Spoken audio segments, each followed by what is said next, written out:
എല്ലാ കൂട്ടുകാർക്കും കർത്താവ് യേശു ക്രിസ്തുവിൻ നാമത്തിൽ എൻ്റെ സ്നേഹവന്ദനം. യെരുശലേം ദൈവത്തിൻ്റെ നഗരമാണ് എന്ന് പറയുന്നത് എന്തുകൊണ്ടാണ്? യെരുശലേം എന്ന വാക്കിൻ്റെ അർത്ഥം സമാധാനത്തിൻ്റെ നഗരം എന്നാണെങ്കിലും വളരെയധികം യുദ്ധം നടന്നിട്ടുള്ള ഇടമാണ് അവിടം. യെരുശലേമിൻ്റെ ചരിത്രം വിശ്വാസത്തിൻ്റെയും വിശുദ്ധിയുടെയും ശക്തിയുടെയും ചരിത്രമാണ്. വിശ്വാസികളുടെ പിതാവായ അബ്രഹാമിന് ദൈവം അവകാശഭൂമിയായി നൽകി. ദാവീദ് രാജാവ് അത് കൈവശമാക്കി. ദൈവത്തിന് ഭൂമിയിൽ വാസസ്ഥലം ഒരുക്കുവാൻ ആഗ്രഹിച്ച ദാവീദിൻ്റെ സമർപ്പണത്തെ മകൻ ശലോമോനിൽ കൂടി നിറവേറ്റി ആലയപ്പണി നടത്തി ദൈവത്തിൻ്റെ തേജസ് ഇറങ്ങി വസിച്ച ഇടമാണ് അത്.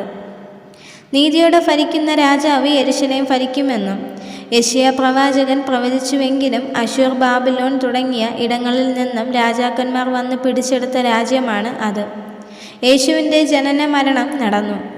അതേ യെരുശലേമിലൂടെ മരക്കുരിശും ചുമന്ന് നീതിയോടെ ഭരിക്കേണ്ടുന്ന രാജാവ് നടന്ന് ഗൊൽഗോഥ മലമുകളിലെത്തി.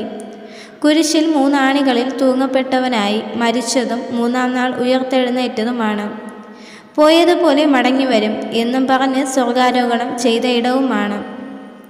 വാഗ്ദത്തം ചെയ്തവൻ ഇനിയും മടങ്ങിവരും. അതിന് 7 വർഷം മുൻപ് മധ്യാകാശത്തിൽ വന്ന് തനിക്കുള്ളവരെ റാഞ്ചിക്കൊണ്ടു പോകും.